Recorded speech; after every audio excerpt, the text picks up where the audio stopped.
Hello. जी हाँ भैया, एक बात बताए, राखी के त्योहार आ गइल बा और तोहरा के कुछ याद नहीं खे? अरे हाँ, ये हम कैसे भूल सकीला कि राखी के त्योहार आ गइल बा। तो आवे के विचार नहीं खे? अरे काहे ना, हम अब की बार जरूर आई और राखी धूमधाम से मनाई।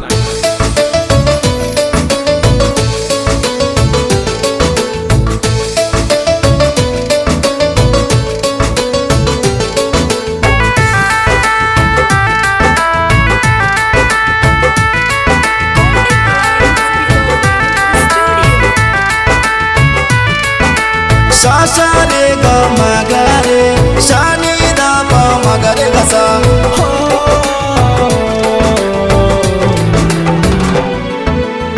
सावन में आइब रखिया बंधाइब, राखी के बंधाई बहिनी सूट ले आइब। ए बहिना सावन में आइब रखिया बंधाइब, राखी के बंधाई बहिनी सूट ले आइब। जोड़ी जोड़ी हतावा काहिल बहिना, रखिया से पहले घरे आइबे बहिना। जल्दी आवा घरे भैया हो हमार, कि आइल राखी के त्योहार। आवा घरे भैया हो हमार, कि आइल राखी के त्योहार।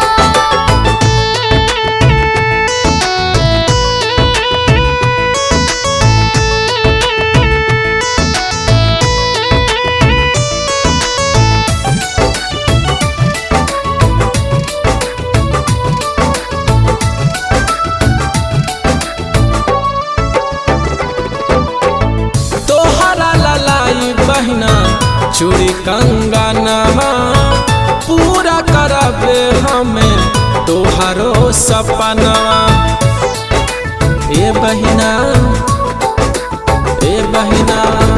तोहरा ललाई बहिना चूड़ी कंगनवा पूरा करबे हमें तोहरो सपनवा।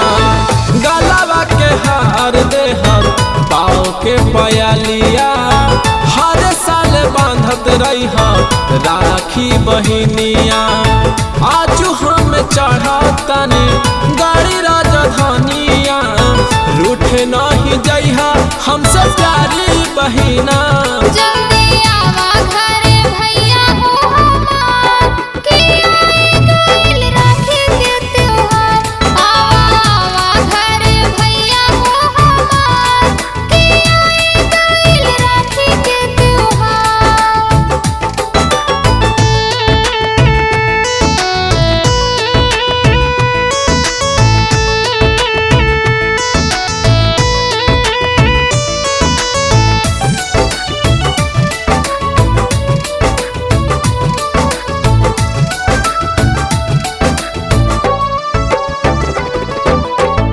रखिया के लाज बहिनी हमहू निभाई, जैबू ससुराल बहिनी याद बहुत आई। ए बहिना रखिया के लाज बहिनी हमहू निभाई, जैबू ससुराल बहिनी याद बहुत आई। जाके ससुराल बहिनी हमें ना भुलैहा, हर साल सावन में राखी बांध आईहा। राइटर उमेश के दिहा चंदन लगाई, कहे